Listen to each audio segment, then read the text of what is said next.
কিছু গান বাঙালির মননে চিরন্তন বাসা বেঁধে রয়েছে। তারই অন্যতম শিল্পী মৌসুমী ভৌমিকের কণ্ঠে বাংলা সঙ্গীত দুনিয়ার কালজয়ী গান আমি শুনেছি সেদিন। এবার প্রকাশ ছিল সেই গানেরই রিমেক ভার্সন, তাও আবার আরেক দিকপাল শিল্পী অরিজিৎ সিং এর গলায়। তবে ঈশ্বর প্রদত্ত কণ্ঠের অধিকারী অরিজিতের গলায় এই গান শুনে প্রশংসা নয়, বরং নিন্দার ঝড় বইল সোশ্যাল মিডিয়ায়। শিল্পী মৌসুমী ভৌমিক লিখলেন বমি পাচ্ছে। ইউটিউবে প্রকাশ হওয়া এই গান বৃহস্পতিবার রাতে নিজের সোশ্যাল মিডিয়া অ্যাকাউন্টে পোস্ট করেন শিল্পী মৌসুমী ভৌমিক, যেখানে রয়েছে অরিজিৎ সিং এর ছবি। কণ্ঠ হুবহু অরিজিৎ সিং এর, তবে গানটি অরিজিতের গাওয়া কিনা তা নিয়ে সংশয় রেখে ক্যাপশনে তিনি লিখেন, আমার মনে হয় এটি কৃত্রিম বুদ্ধিমত্তার কারসাজি। আমি এইমাত্র পুরো গানটি শুনলাম এবং শোনার পর আমার বমি বমি পাচ্ছে। আমি আসলে একেবারেই পিছিয়ে পড়েছি। গানটির নিচে নেটিজেনদের কমেন্টও নজরে এসেছে, যাদের অনেকেই দাবি করেছেন এটি এআই দিয়ে বানানো এবং অতি জঘন্য। কেউ আবার মন্তব্য করেছেন এর মাধ্যমে অরিজিৎকে অপমান করা হয়েছে।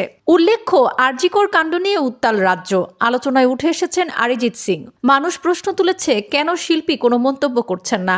অবশেষে ফ্যান পেজ থেকে লাইভ করেন অরিজিৎ। সেখানেই নির্যাতিতার বিচারের দাবিতে একটি গান বাঁধেন। অরিজিতের গান আর কবে এখন লোকের মুখে মুখে। বলা ভালো, অরিজিতের এই গানের মাধ্যমেই আন্দোলন যেন নতুন কণ্ঠ খুঁজে পেয়েছে।